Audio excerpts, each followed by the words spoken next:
First off, philosophy is a confession.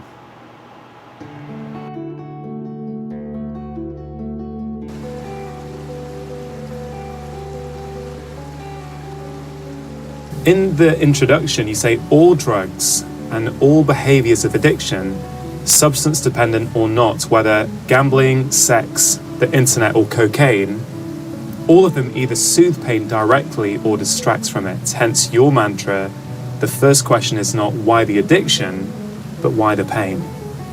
And I think that beautifully sums it up. In that you're likening addiction to drugs, potentially to, sex, gambling, alcohol, maybe shopping. So I've had my own shopping addiction, and I can tell you that what happens in my brain when I'm indulging in my shopping addiction is exactly the same that happens in the brain of the cocaine addict. In other words, there's an excitation of the reward, incentive, and motivation circuitry. And what the addict is after is that temporary change in brain status. Really what it is, all addictions are an attempt to regulate an unbearable emotional state internally. But you're trying to regulate your internal state through external means. And that's what an addiction is. So temporarily you get a change in the state of your brain, in a change of your physiology. You can do that through drugs. You can also do it through gambling or internet or sex or shopping. But essentially after that same revitalization of your incentive and motivation circuitry of your brain. And so from my perspective, there's only one universal addiction process that dominates all addicted people. The targets of addiction may be different. The internal effects are much the same. Yeah. And I'm sorry, I should add, when you look at the sources of it, the states that people are trying to escape are states of emotional distress, states of emotional pain, and hence why the addiction, not why the addiction, but why the pain. So some people who are listening to this or watching this right now might be thinking, yeah, I get that all sounds fine for those people who are addicted, but I, of course, am not addicted to anything. So you've got a rather beautiful definition, I think, of addiction, which I think will be really helpful to sort of go through at the start here so that people listening can actually figure out if it does relate to them or not. Well, when I speak to a room of people and I ask them how many are addicted, most people will only think of drugs, so some people put their hand up. Then I give them my broader definition of addiction, and not everybody puts their hand up. And that definition is that an addiction is manifested in any behavior that a person finds temporary pleasure or relief in, and therefore craves, but suffers negative consequences in the long term, and is going to be able to give it up. So any behavior, not just drugs. The key hallmarks are craving, pleasure, relief in the short term, negative outcomes in the long term, inability to give it up. That's what an addiction is. And that could be to drugs, nicotine, caffeine, alcohol, the lethal and legal substances, or it could be to heroin, cocaine, crystal meth, fentanyl, cannabis, any number of other substances, but it could also be to sex, to gambling, to shopping, to eating, to work, to exercise, to the internet, to gaming, to pornography, to political power, to the acquisition of wealth, to the hoarding of objects, anything. And when you give that definition, and you ask people how many here would acknowledge some addiction in their life, sometimes the vast majority of people would put their hands up, which means to say that addictions are on a continuum, it's on a spectrum, and they're distributed, dispersed throughout all of our society. And so that the identified drug addicts make up only a small, narrow segment of our addicted population.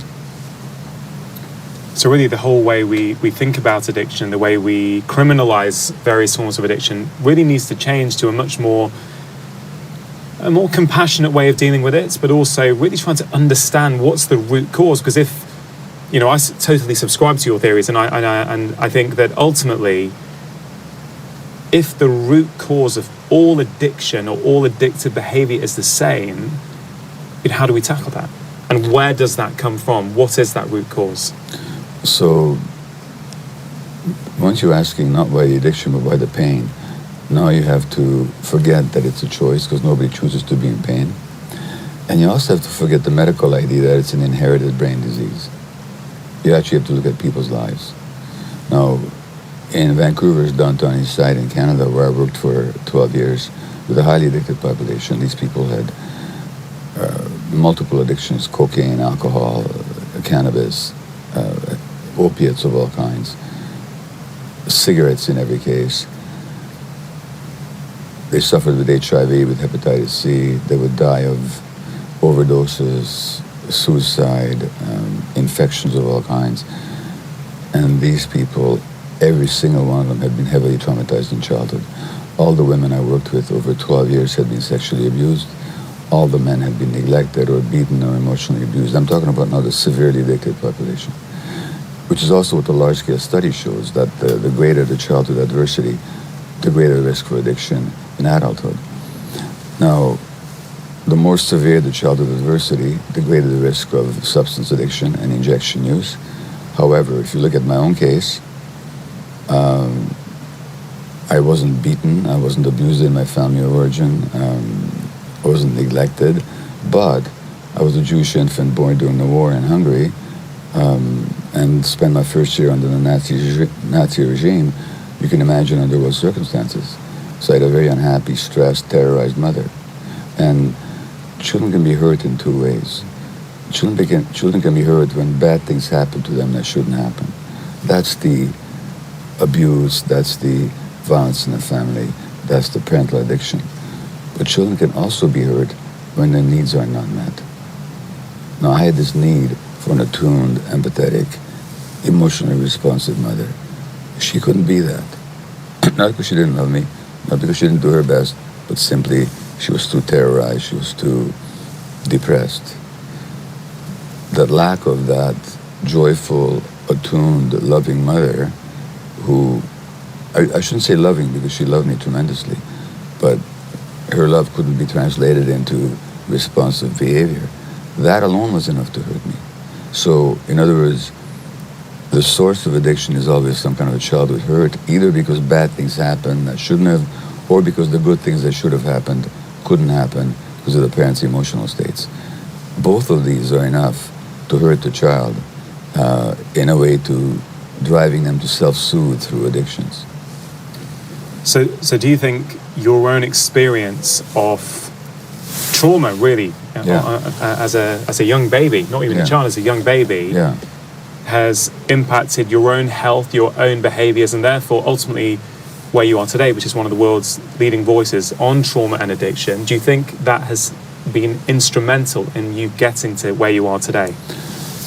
Having to deal with the impacts of that has been instrumental. I mean, I really, as an adult, I was a successful physician. You know, I was much in demand, family practitioner. I was head of a palliative care department at a major hospital. I was a national medical columnist for a Canadian newspaper in my 50s. And internally, I was driven, workaholic, depressed, affected by ADHD, anxious, and unfulfilled and unsatisfied.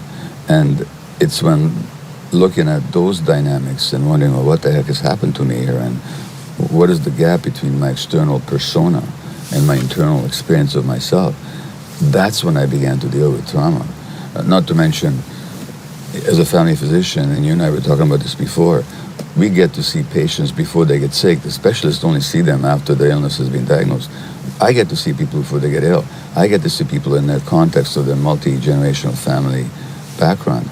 So we have a much broader view of who gets sick and why. And so both through my medical work and having to deal with my own stuff, I began to realize the central role of trauma in shaping people's health or illness.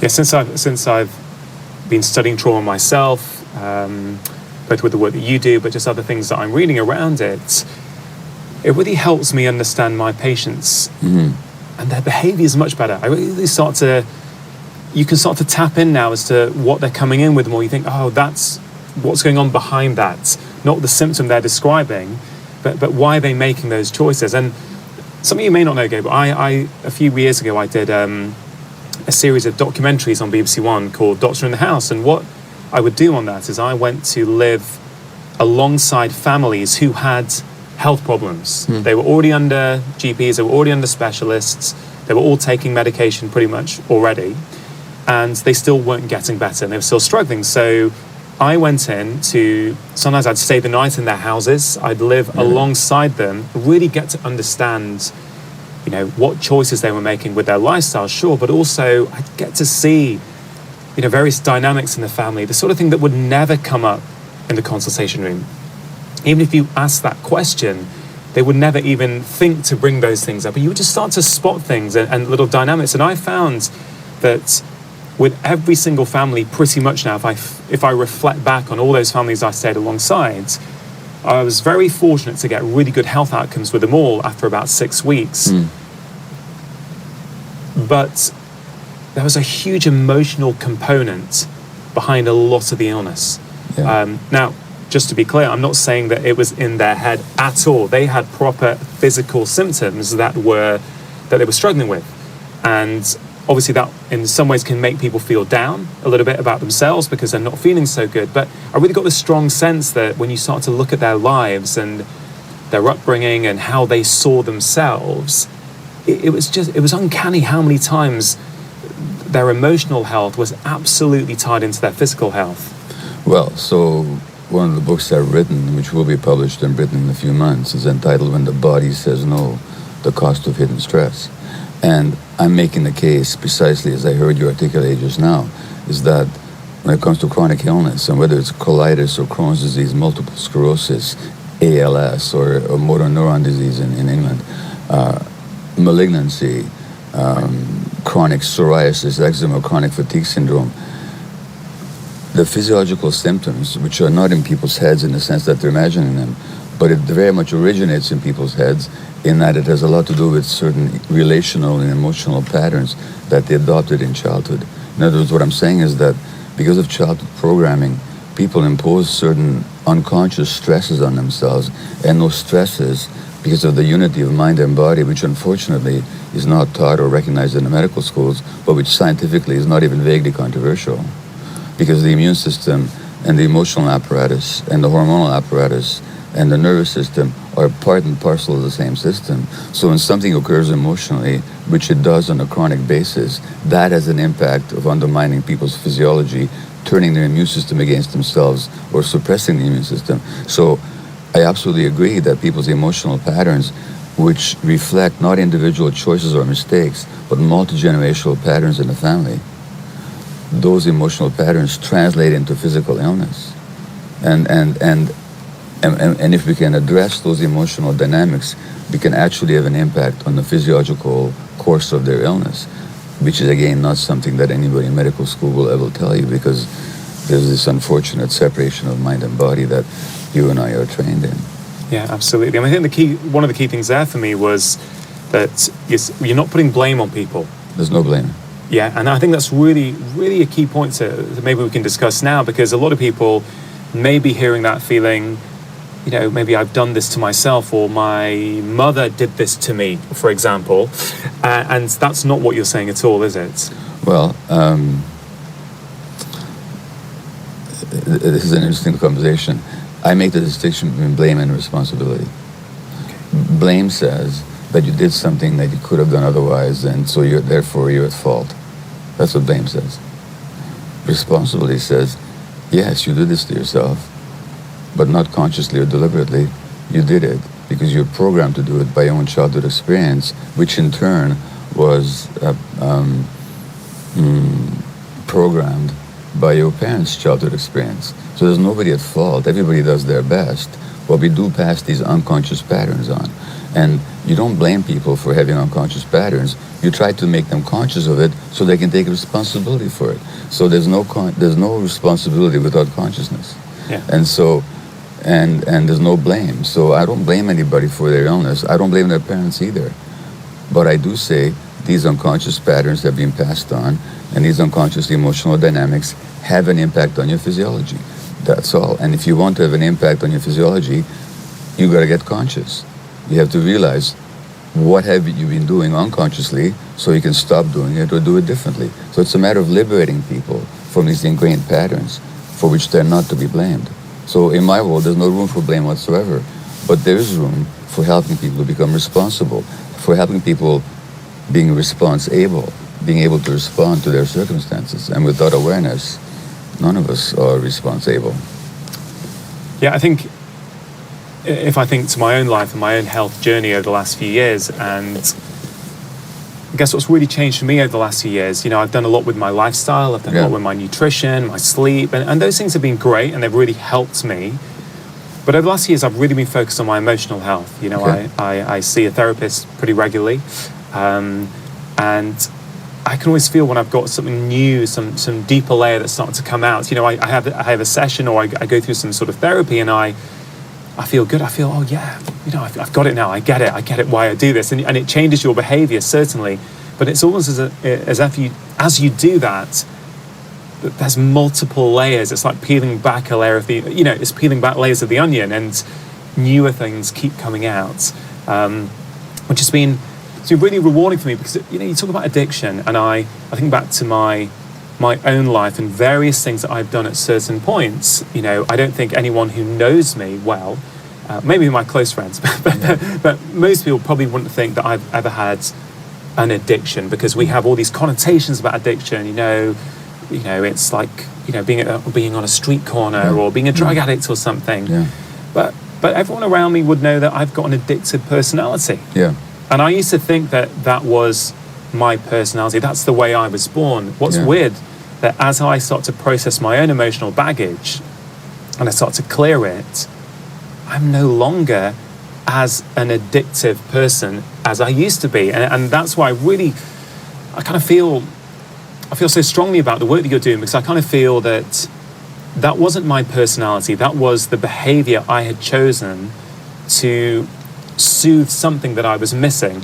Well, so how would I put it? I mean, I agree with your concept. I would use a different language around it. Sure. That was your personality, but it wasn't your person. It wasn't who you were.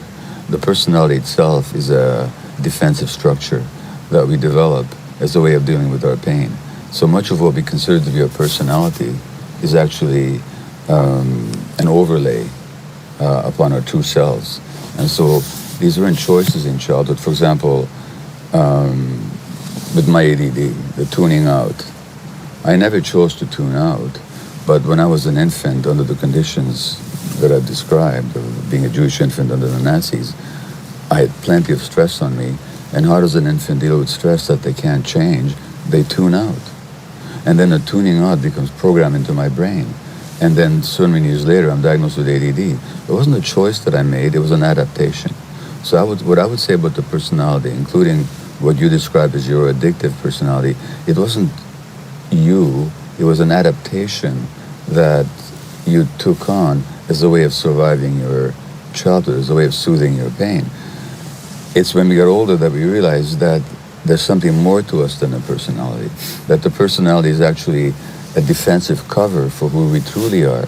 And as we start, like as you describe your own process, you go through therapy and you go through layers and then you realize, oh, that's not actually me. Yeah. And I'm freer without it. Then you realize that what we thought was the personality was actually just a defensive cover. And once we strip that defense off and we find it no longer necessary, we become much more true to ourselves, much more true to ourselves, so we become much more balanced and happier in our lives. So yes, it was the personality, but you are not your personality. That's how I would formulate it. Yeah, no, I love the way you put that, actually. It really helps me think about it in a slightly different way.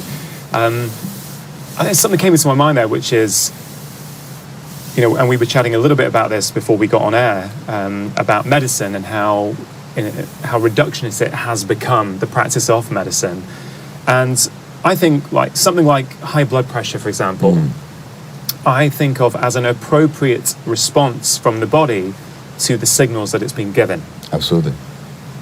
And I think there's an analogy there with what you're saying, which is if you're surrounded by stress as a young baby, whatever that stress is, your brain is going to adapt to that. It's an appropriate response to the signals that your brain is getting. Is that fair to say? That's right. So my next book is going to be entitled The Myth of Normal, illness and health in an insane culture.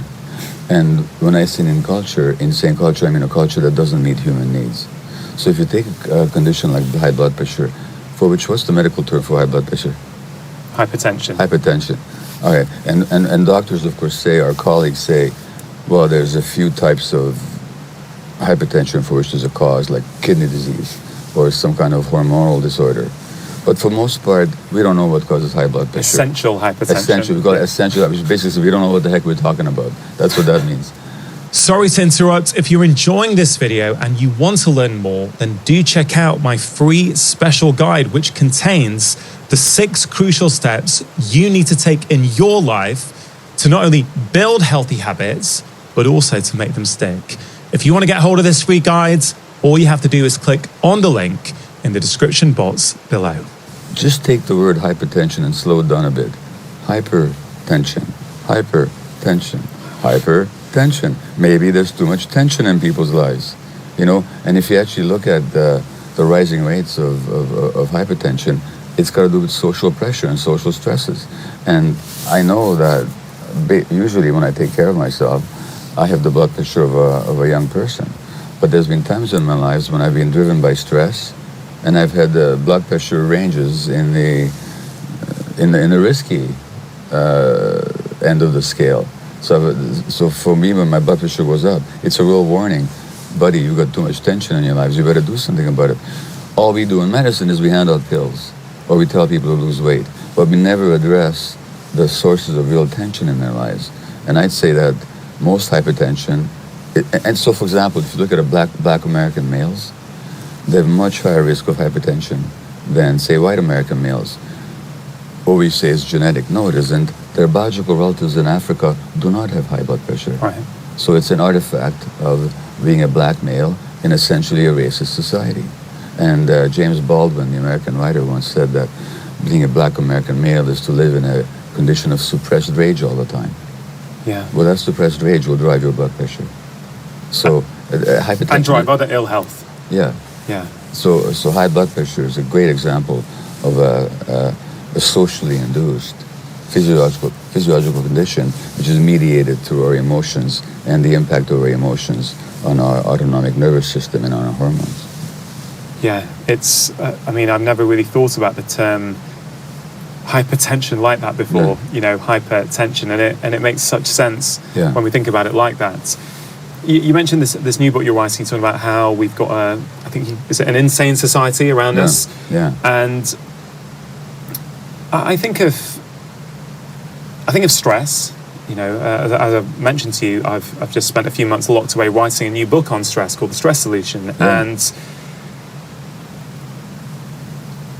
I feel strongly that when we talk about making changes, so a lot of people, when they try and improve their health, they try and improve their lifestyle, okay, which is a pretty reasonable start. Mm-hmm. But many people, I find, can't do that, or they do it temporarily for a few weeks, a few days, a few months maybe, but then they revert back. And as a doctor, I've always been intrigued as to why do some patients keep coming back, and why do some patients with the same so-called problem get better with the same course of treatment. Right. And I always think, well, if they keep coming back, I'm clearly not getting to the root cause of the problem. And the more I think about your work, although people talk about you in the realm of addiction and trauma, I think your work doesn't only explain addiction and trauma, it explains all human behavior, and therefore has profound implications, not only for trauma, not only for pain, not only for addiction, but actually the whole of the health landscape. Well, thank you. And again, in my various books I've written about that. It just so happens that it's my addiction book that's being published right now, first in England. When you get down to it, it's very simple. Either you raise human beings whose needs are met, or you raise human beings in a way that you don't meet their needs. When you don't meet people's needs, they have to adapt in artificial ways. Those adaptations become a source of illness later on. There was a very interesting article in the journal Pediatrics, which is the official journal of the American Academy of Pediatrics, published in January 2012. There was an article on childhood development generated by the Harvard Center on the Developing Child. So as prestigious as you get. And the inner abstract, they say that human environments that because of scarcity or stress trouble young children, cause these children to make adaptations which are psychological and physiological adjustments that are necessary for immediate survival and adaptation, but which may come at a long-term cost to health, behavior, and longevity. In other words, the way that young children adapt to stress early on helps them survive that early stress, but in the long term, those same adaptations become sources of pathology. So if you look at my own tuning out, so the tuning out that I did as an infant under conditions of severe psychological strain is an adaptation. It helped me as an infant survive a year where the situation was utterly impossible. But that same tuning out gets programmed into my brain, and now I'm diagnosed with a medical condition, ADHD, decades later. So what was adaptive in one circumstance becomes maladaptive later on. I'm suggesting that much of illness begins with that these are necessary personally adaptations, however, which then stress us later on. And so that there's a real, so what's common to my work is that I look at the sources of adult function or dysfunction in our formative experiences. And, that's not controversial if you look at a gardener. I mean, if a gardener looks at their plants, they know that how they treat that young plant will have a huge impact on the adult plant. Anybody who's in animal husbandry will realize that how you treat the young, whether it's a dog or a horse, will have a huge impact on the personality and behavior of that animal later on. Why don't we get the same thing in human beings? It's the same principle. So it's essentially very simple. Yeah, it really is, isn't it? When you break it down to the like that, it's super simple. We need a society that really supports children and babies and mothers and parents at a young age. Absolutely. And then I guess what comes to my mind is, and you may know the stats on this, I don't, but we here in the UK, we always are talking about Scandinavia, and we talk about how they are really prioritizing those early years. They give a lot of maternity leave, a lot of paternity leave. Yes, they may have high taxes, but it seems to me that the society there has prioritized family and bringing up children, whereas I don't think we're quite as good here, but I don't think we're as bad as the US. Mm-hmm. A really good friend of mine, he married an American girl, and she, I can't remember, but maybe after she gave birth to her first child, she might have been back at work. It might be something like 4 weeks or something. Yeah. Something obscene, like to me, or it sounds obscene to me. Absolutely. And the child's in daycare. Yeah. And I wonder if you could talk about that a little bit, how society is set up now, and then what that is doing. Because you mentioned your mum's, clearly, that's a huge trauma. I mean, that's hopefully the sort of trauma that most of us aren't experiencing. But are there similarities in terms of what that's doing to the child? Oh, absolutely. So the United States, which, to hear their politicians, is the best and most glorious country in the world, which itself, by the way, is interesting. Like if you met a person, if your neighbor was always telling you how great he was and how he's the best and everybody wants to be like him, what would you think of him? Yeah. You think he's got a grandiose personality disorder and he's compensating for his real sense of deficiency. Well, that's the United States. And they have a lot to compensate for. And what you say about childcare is absolutely true, is that they have a barbaric childcare system, a barbaric maternity leave system, where women, and often poor women on welfare, have to go back to work after a few weeks of giving birth. Now, if you look at human evolution, or look at an ape culture, the ape mothers hold their babies for months. There's no separation. The child actually develops through being held by the mother. And human societies, until very recently, were organized around children being around the parents, really all their lives. Certainly throughout childhood and adolescence. There was just no separation. What we do in our culture more in the States than elsewhere, but increasingly elsewhere as well. We separate children from their parents. In other words, we're depriving them from the natural conditions for healthy development. Now, there was a study last year or 2 years ago comparing the crying of British, German, Canadian, and Danish children. Lo and behold, Danish kids cried much less than these others. What was the difference? The parents were around, much more. And the parents were much more likely to pick up the kids when they were crying. That's what made the difference. Now, that crying child is an anxious child. When the child is crying, it's not just a benign thing. The child is crying because they're stressed. When they're stressed, their brains are suffused by stress hormones, adrenaline and cortisol. Adrenaline and cortisol interfere with your physiology, interfere with healthy brain development. So just the fact of holding a child, which was historically and prehistorically the standard, is an essential aspect of child rearing, which modern societies have denied. And as a matter of fact, I don't know what it's like in England, but in North America, we actually advise parents not to pick up their kids. When they're crying at night, we tell them not to pick them up. We sleep train the kid by not picking them up. In other words, we're denying the child's needs for connection. And what's that doing to the child, do you think? Well, it does a number of things. One is to give the child the message that his emotions don't matter. And children take everything personally. It's not true that babies don't have emotions. And it's not true that babies are tabula rasa, where you can write anything you want. Babies have certain defined emotional needs.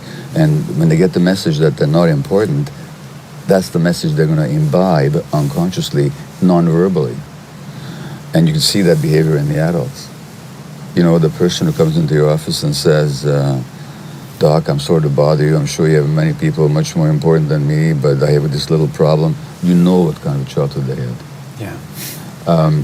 Number one, so it gives that them... would be me going into the doctor.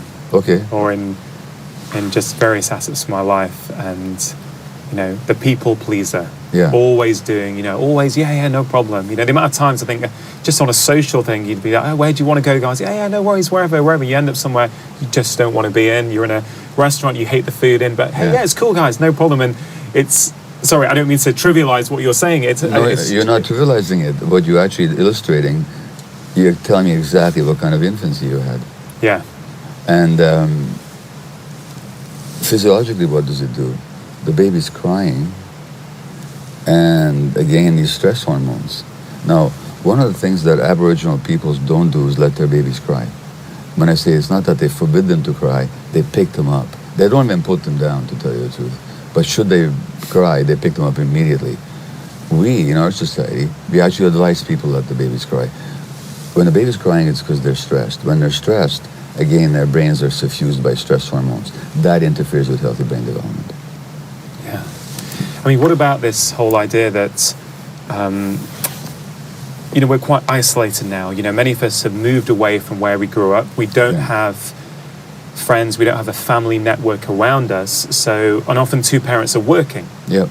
So you've got this really stressful situation where everyone's trying to do the best that they can. They're trying to, make enough money to feed themselves, to house themselves. They're also trying to spend enough time with their children. Yet they have no support. So there's a huge amount of pressure then that goes on to the kids, but also on the parents. Yes. And I think I saw you talk last night at the Tabernacle in London. It was an amazing talk. And you mentioned a little bit about hunter-gatherer societies and how for the bulk of human evolution, we have lived and raised our children a certain way. Yeah. I wonder if you could expand on that. Well, again, human beings, some version of human beings have been on the earth for millions of years. There have been hominids for millions of years. There have been human species for hundreds of thousands of years, and our own particular species probably for about 100,000 years. Homo sapiens, which is the latest and the only current human species that's extant. For all of that prehistory, until about 9,000 years ago, virtually all human beings lived in small hunter-gatherer bands. This is our evolution. This is how we became human beings. So to think that, now, you might liken modern society to a zoo, where you take an animal from a natural habitat and you put them in a completely artificial, restricted situation, and you expect him to stay as normal as he was out there in the wild. Essentially, that's what's happened to human beings, in that in a very short space of time, in a blink of an eye, from the perspective of evolution, we've gone from the hunter-gatherer, small band, communal, attachment-based group to a society which is alienated, disconnected, and that disconnection is accelerating at a tremendous rate throughout the world. Urbanization, it's taking people out of their villages and into the big cities where they're alone. Here in Britain, there was quite a deliberate assault on community under the Thatcher regime, with the destruction of neighborhoods and communities and so on. And that trend has continued. So what we're having is societies that are less and less natural to the actual makeup of human beings from the evolutionary perspective. And which means that children are being brought up under increasingly artificial and disconnected circumstances. And, Johann Hari, who's written a book recently on depression called Lost Connections, is pointing exactly at what's happening in modern society.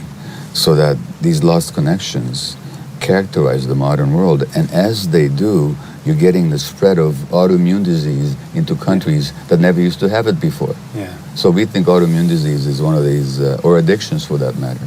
So if you look at the rate of addiction now in countries like China and India, it's going up exponentially precisely because of the, and it's not a question of idealizing the old way of life. No. I mean, we can't go back. And of course, there's all kinds of benefits to progress and industrialization. Trouble is that as we progress, we forget the benefits we forget what we've lost. So instead of combining progress, we're trying to hold on to what was best about some of the old ways. We just throw everything out, and we think we can reinvent ourselves. And as we do, we're making ourselves sick. Yeah. You're right, and I think it's a really great point to sort of bring up. We're not saying we need to go back to hunter-gatherer tribes. We can't.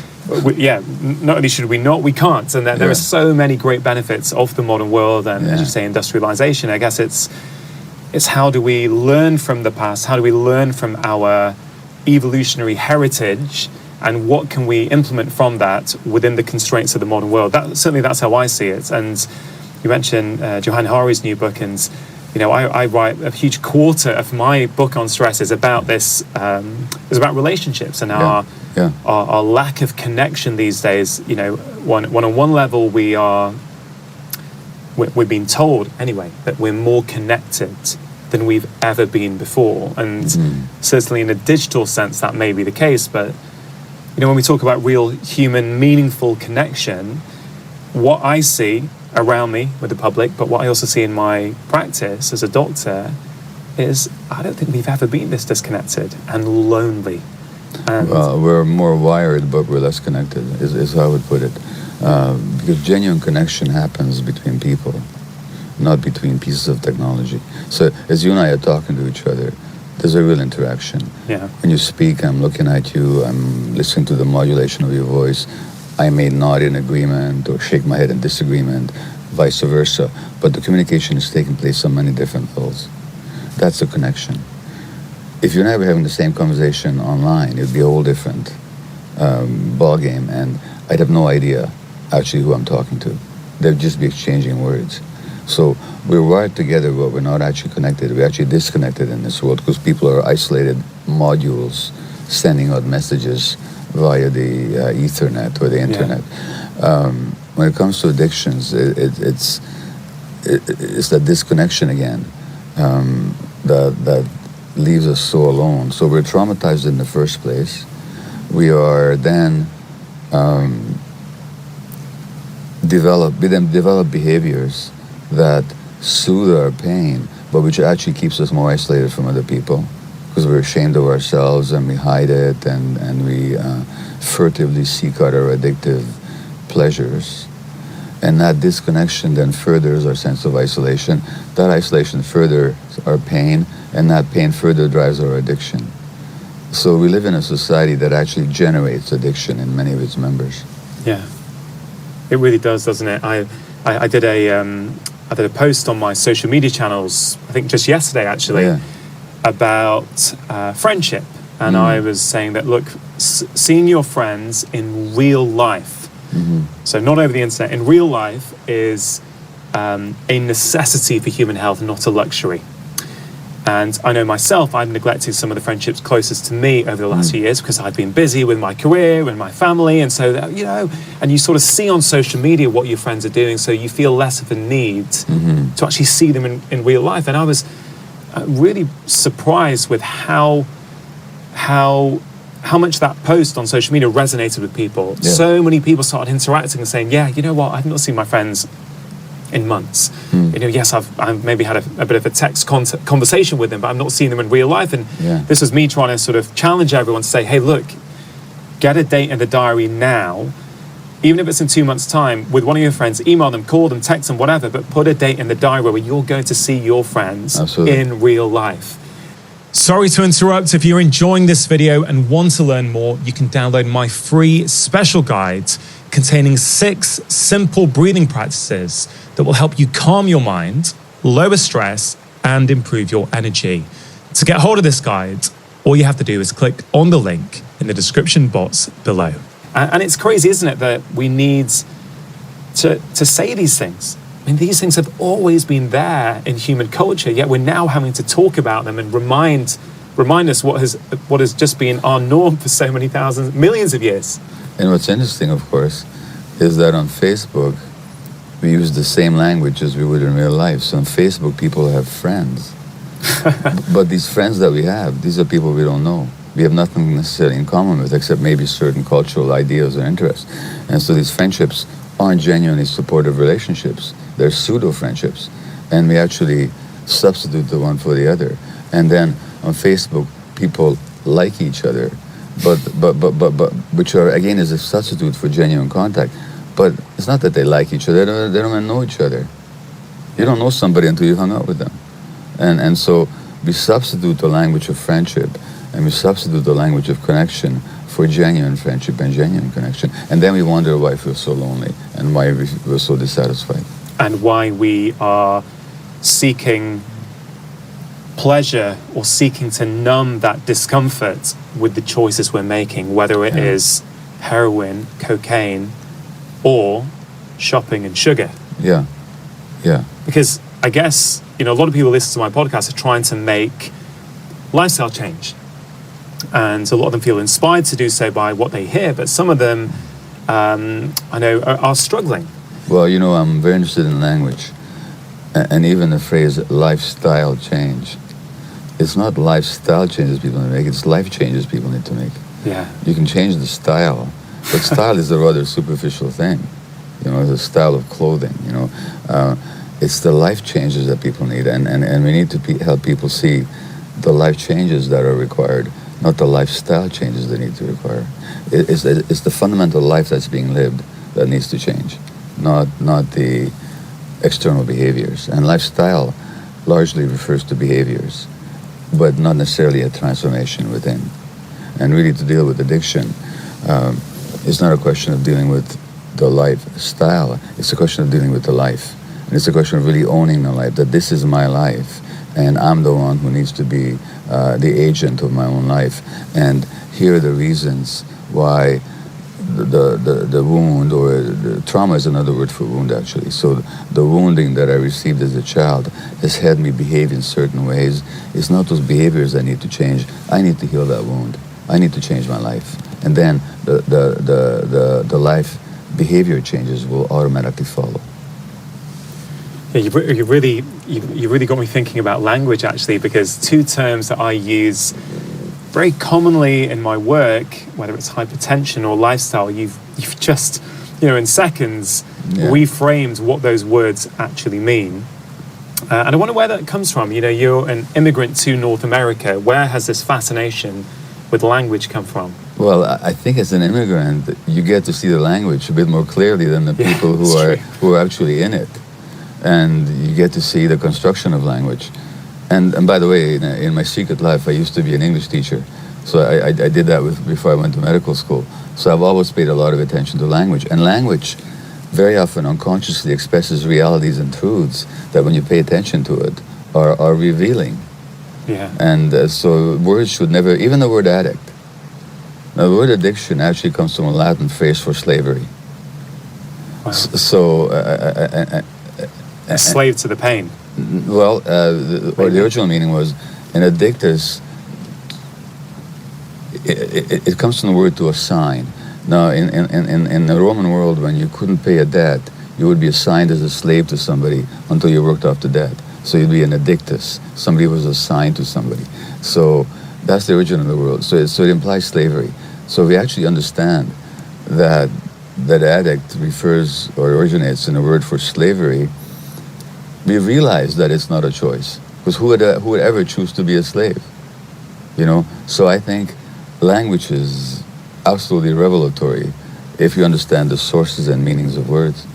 Yeah, very much so. Gabor, I want to go to something you did last night in your talk, which I went out for dinner with my friends afterwards. We all attended it and we were all talking about it.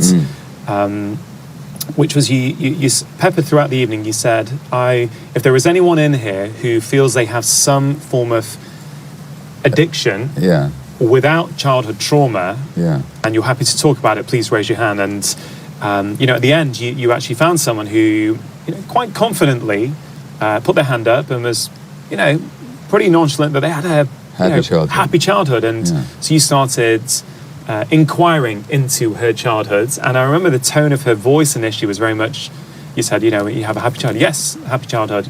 Parents said, yeah, parents absolutely love me. Really sort of very vocal about how great her childhood was. And then it wasn't long before it became clear that actually she felt that her parents really loved each other and sometimes she was intruding on them. That's right. And I think it was really powerful for the whole audience of 300 to see how we all potentially tell ourselves a certain narrative, stories that we continue telling ourselves. And she obviously maybe is a fan of your work. She's come here, she's come to watch you speak, but hadn't reflected on her own experience. And I wonder, what's going on there? So what's happened here is that this woman says she had this happy childhood, but within a couple of minutes, and my mantra is why, not why the addiction, but why the pain.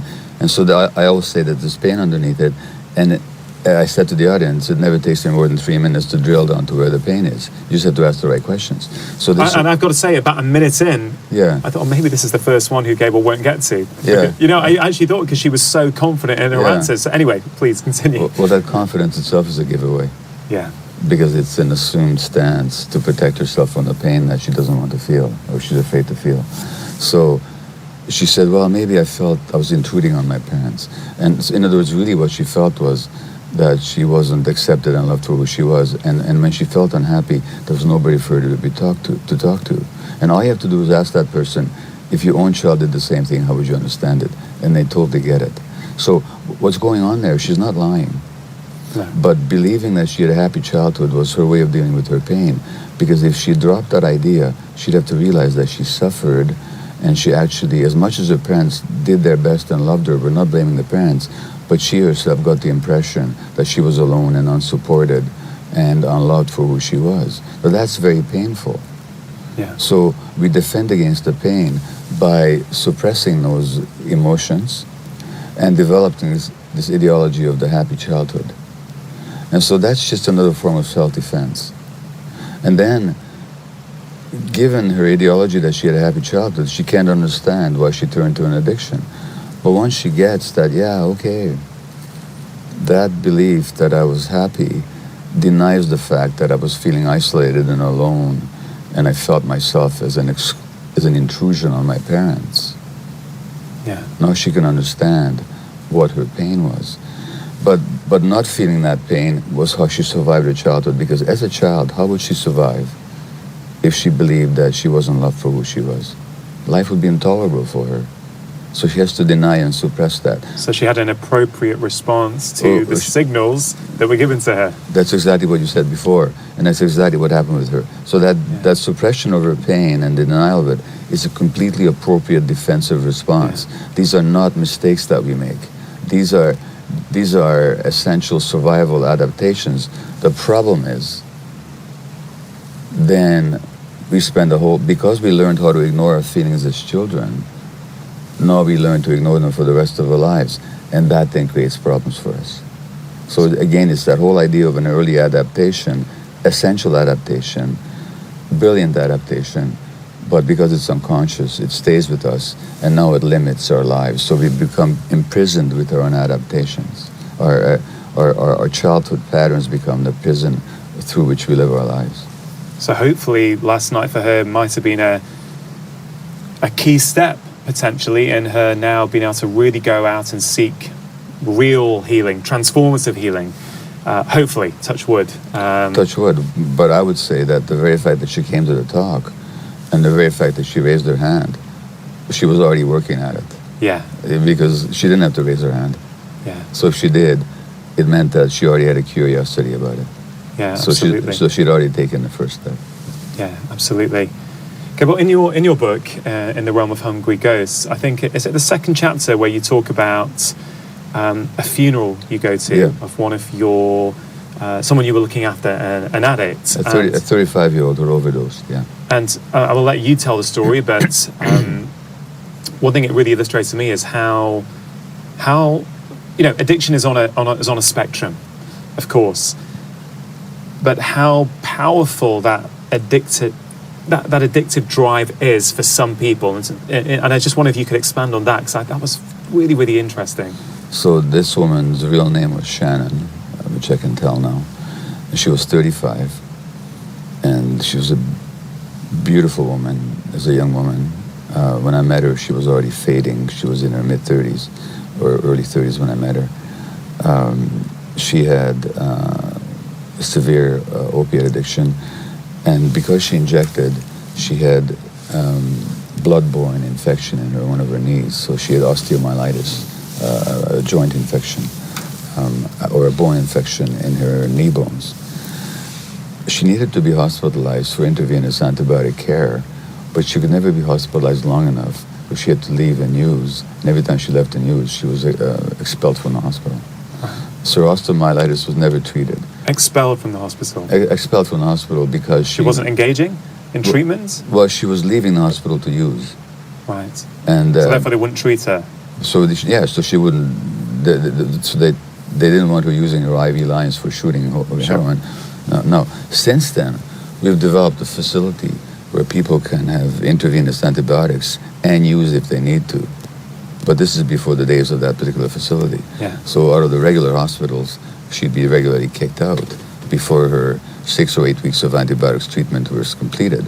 So by the mid-30s, and they were actually talking about amputating the knee because there's nothing more they could do. And so by her mid-30s, she was in a wheelchair, and she would quickly wheel her wheelchair down a street looking for her next hit. Now, she left the downtown east side for 6 months, and she actually got clean. And then she came back, and within 3 days was dead of an overdose. Because what happened, of course, is that she used the same amount she had used before she left the downtown east side, but now she was detoxed. So she'd lost her tolerance. So you would understand what I mean by that. Yeah. So the same dose that she could tolerate prior to leaving the downtown east side, now that she was free of drugs, that same dose killed her. Wow. And so we go to her funeral, and there's all these friends of hers, each of them with their HIV or their hepatitis C or their chronic infections, and they're mourning their friend. Yeah. And I'm thinking how powerful the drive of the addiction is, that this young woman would shed her life for the sake of that next hit, and her friends who are watching her being buried and memorialized are going to continue using despite this dire example. Yeah, they're going to continue using despite seeing that Yeah. just seeing that wasn't enough to go, right, we're going to change our behavior now. And which is why anybody who thinks this is a choice is out of their minds. Nobody would choose to blight and endanger their lives like that. And so this is what made me thinking, well, what is this powerful drive? I mean, it must be really deeply built in to the human brain and the human soul for people to engage in this behavior, despite all this deterrence that they witness around them. And so what made that event powerful for me was the starkness of the experience of these people and the social idea that somehow this is any kind of a choice. Yeah. Wow. I mean, it's incredible to hear that, actually. And certainly me and maybe all the listeners, on some level in their lives may know, maybe not to the same degree as that, but may know what that drive feels like when you know you shouldn't be doing something, but you choose to do it nonetheless. Well, I know that. I mean, I've had that in my own life. And there's something in you that knows you shouldn't be doing it. It's almost... Recently, I became aware of a form of therapy called internal family systems. Oh my God, that's what I'm doing at the moment. IFS. Yeah, it's incredible. Dick Schwartz's stuff. Yeah. Yeah, I've had 2 or 3 sessions and it's been brilliant for me so far. Amazing. Yeah. So I met the founder of it recently. We become good friends, and but I've learned the technique to some degree. I'm not an official practitioner of it, but I'm quick to catch on.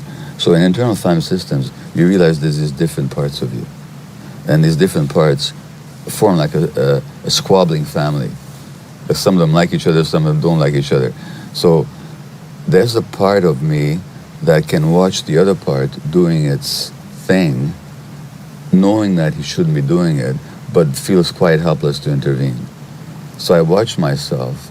Like, for example, when I'm supposed to be working, looking after clients, but instead I watch myself go to the store to engage in my shopping addiction. I'm not unaware of what's happening. There's a part of me that's watching it, disapproving of it, wanting me not to do it, but that part is not strong enough to assert itself. The part that's driving the behavior is driving the boat. Yeah. And so it's a question of becoming friendly with all these parts, finding out what is it they really want, what are they after. Another part that's driving me to do the shopping when I should be looking after my patients. Yeah. Is a part that really is desperate for me to feel good for a moment. That's all it wants. It just wants me to be happy. It's not an evil part. It just wants me to be happy. And it's not a question of indulging it, but it's a question of really getting to know it. And understanding it. Understanding it and actually being compassionate with it.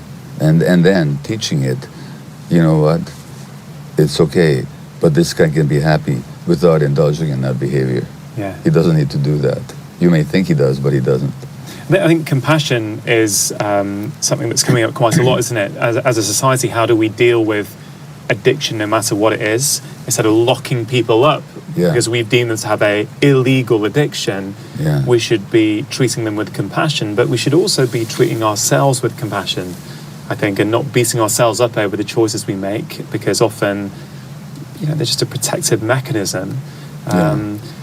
Well, so you mentioned a number of times the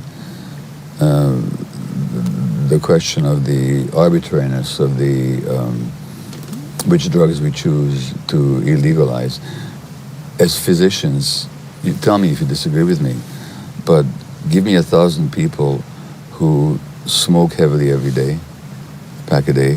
Give me another 1,000 who drink heavily every day. Give me 1,000 who smoke cannabis every day. And give me 1,000 who shoot heroin 4 times a day in a dose that doesn't create an overdose. At the end of 30 years, in which groups are we going to see more disease and death? Amongst those 4 groups. Alcohol, probably. Alcohol and the smoking, the cigarette smoking. By far. These are far more lethal drugs than the heroin and the cannabis. But they're okay, aren't they? They're legal. Yeah, no, heroin, it's true. If you overdose, it'll kill you. But I'm talking about in doses. Yeah. Many of the overdoses happen because people are having to shoot up in back alleys with who know what impurities. What if we gave them their heroin in as they do in some clinics in the UK, at least they used to, in prescribed doses that keeps them from going into withdrawal, Yeah.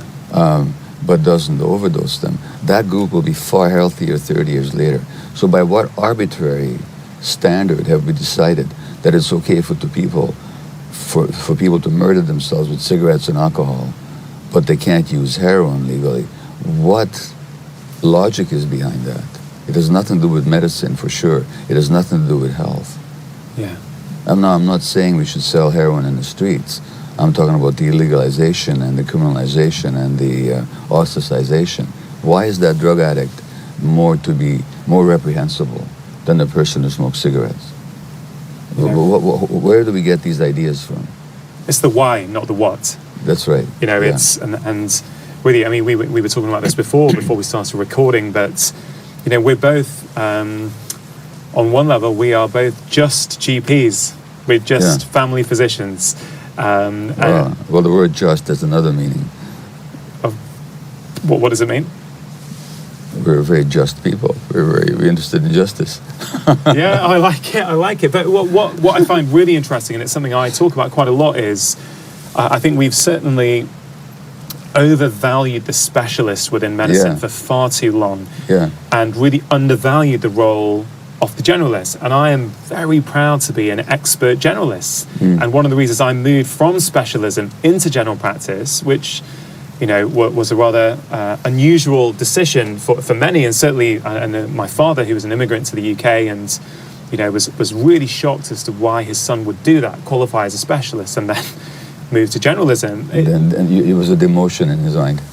Yeah, I think he was just confused. Yeah. And I understand that, you know, and I think, you know, I think the doctors of the future, the healthcare practitioners of the future who are going to have the best outcome with their patients are the ones who are expert generalists and can see everything. And, you know, I know we're running short on time, so we will hopefully continue this at another time because there's so much to talk about. But I do find it interesting that you're one of the world's leading voices on trauma and addiction, and you're a family practitioner. Mm-hmm. And a lot of what you do with your patients, you have intuitively picked up, and you've also got a skill at, you know, I think maybe the word counselling is the wrong word. You do a lot of emotional work with your patients. Yeah. And I'm finding the more I understand about the human body and the more I really understand what's driving my patients' behaviour, I'm doing a lot of emotional work with them. And yes, of course, referring them to an appropriate practitioner where you know where it's needed, where someone's got that expertise. But that wasn't my job. I didn't train to do that, but I figured out as someone who's really inquisitive as to how can I get my patient better. Yeah. I find, well, I have to go there because it's really important. Well, so I think you and I are both properly and dramatically impressed by the capacities and skills of our various specialist colleagues. Absolutely. It's amazing what they can do. So this is without any sense of diminishing or devaluing their work. Of course. But they're trained in a certain ideology, which is purely biologically based. So they look upon the human body as a physiological entity divided into various organs and systems. And that's what they deal with. And what they're not taught is that human beings, the mind and the body, the emotions and the physiology are inseparable, scientifically inseparable, and we have the science to show the unity. They're also not taught that human beings are social creatures, so that our very physiology is shaped by our social relationships.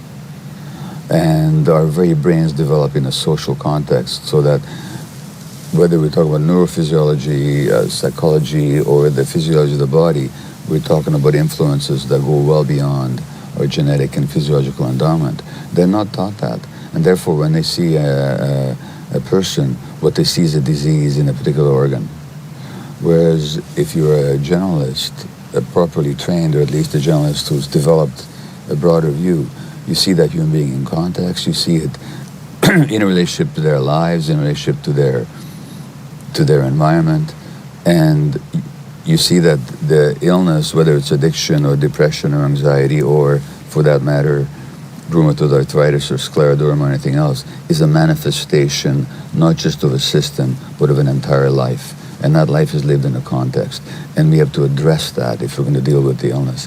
And unfortunately, both you and I have had the experience of having to come to that conclusion through our own work and through our own internal experience of dissatisfaction with our lives are going, but nobody taught this to us. Yeah.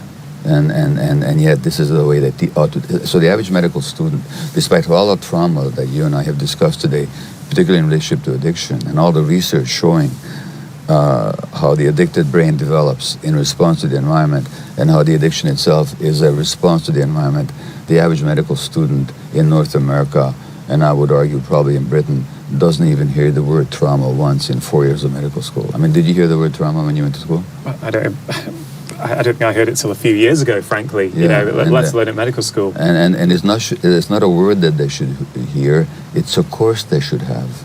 Every physician should be deeply trained in trauma, because everything they see, virtually everything they see, has got a traumatic connection to it, particularly in the mental health field. But I would say in the physical health field as well. They don't even hear the word. Yeah. And so essentially, when a person goes to a physician, they go to somebody with very deep but very limited knowledge, who does not see the whole individual, who's not trained to see the whole individual. Even the fact that we say physical health and mental health as two separate things is almost a reflection of that in many ways. That's right. Because they're not different, are they? And again, I heard world health is interesting, because what's the origin of the world health? It's wholeness. Wholeness. So to talk about physical health is already a contradiction. Because you can't talk about physical wholeness. Wholeness means everything. Yeah. Oh, I love it. I love it thinking about it like that. Well, Gabor, for many people listening, we've gone through some quite dark stuff, hopefully illuminating for people, but potentially dark and quite demoralizing potentially for some people in terms of them thinking about their own lives, potentially what they might have inadvertently passed on to their own children. I know certainly the first time I saw you speak, you automatically start to think about your own ability as a father and what you could have potentially done better, all the time remembering that you've done the best that you can at that time. I wonder if we can finish off with a few notes of positivity for people, that there is hope and there are things that we can do to help change this. Well, first of all, I don't see this as a gloomy discussion, because I think for people to understand themselves, they need to look at all aspects of their existence. So to me, this is illuminating. And St. Paul says somewhere that once you shed light into darkness, the darkness itself becomes light. And so that I just think we have to look at all these dark places. We have to shed light into all of them so we can fully understand ourselves. To me, that's a positive. I'm always delighted to find out something about myself that maybe I haven't seen so clearly before. I always find it liberating, and I believe people do as well.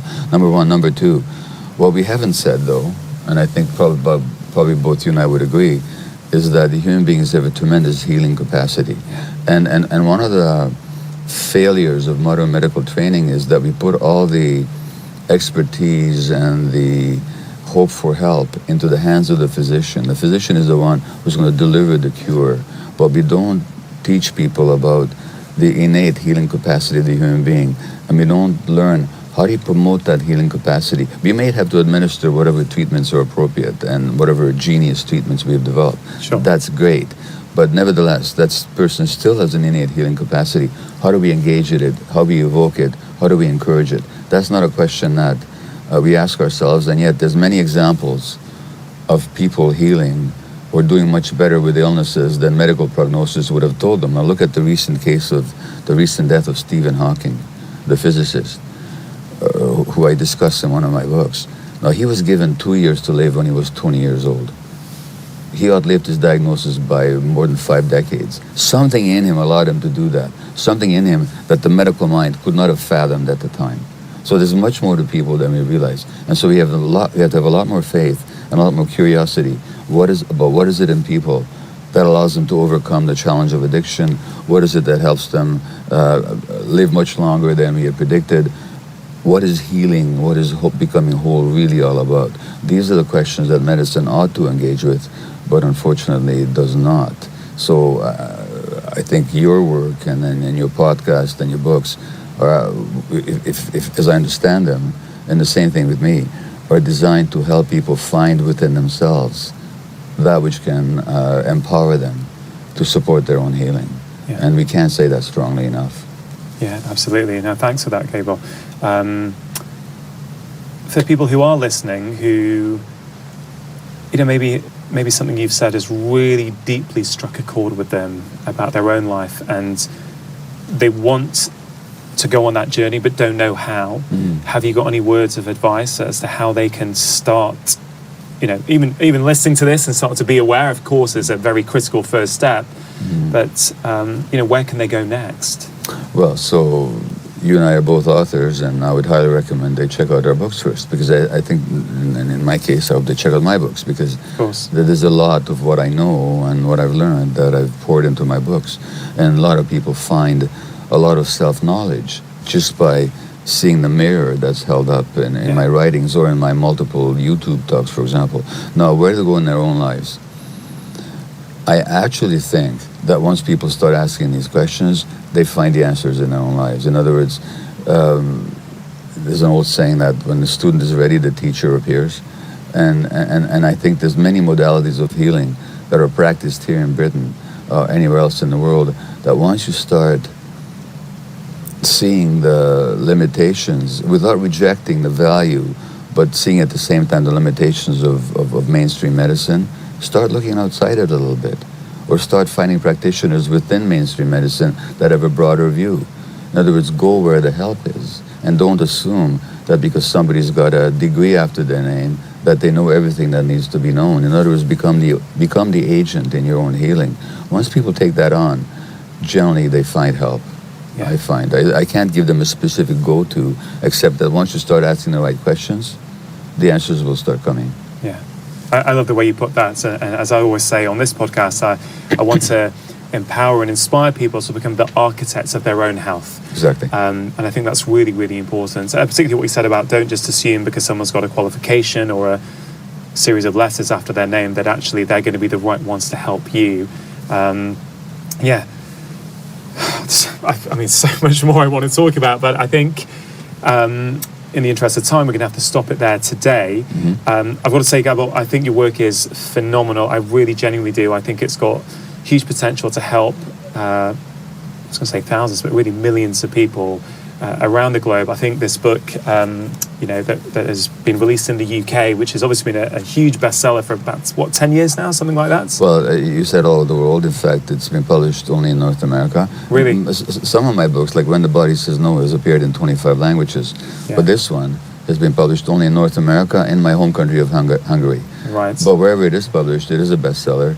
And I know tens of thousands of people more have been helped by them. I get that feedback. And even that introduction you've written for the UK edition is, I couldn't put it down actually, and it was just amazing to really capture the essence of it and the lives that you have changed from people who've just actually able to reflect on their own lives just from reading the book. So I really would highly recommend that people buy the book, and actually I think it's going to help your own life. It might even help someone close to you. Gabor, where can people find you apart from your books? Is there somewhere they can follow you online? So I have a website, Dr. Gabor Maté, where all my public speaking engagements, many of my articles, YouTube lectures are available. Chapters of my books are downloadable. No cost to any of that. There's no cost to anything. Or they can just go on YouTube, put in my name, and I have many dozens of lectures that people have filmed and put on YouTube. Again, there's no cost to any of that. And I speak about addiction, child development, stress and health, the relationship between social factors and illness. So I'm very easy to find on social media.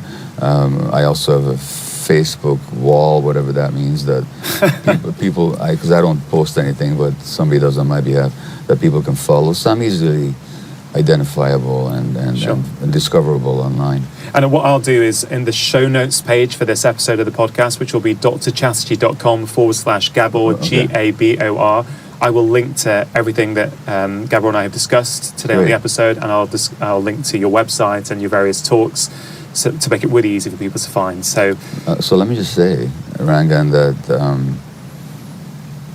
as you may have found yourself in the beginning, when your mind starts opening to new possibilities, it's a bit of a lonely journey within the medical field, because most of your colleagues just aren't aware, they're not open to what you're talking about.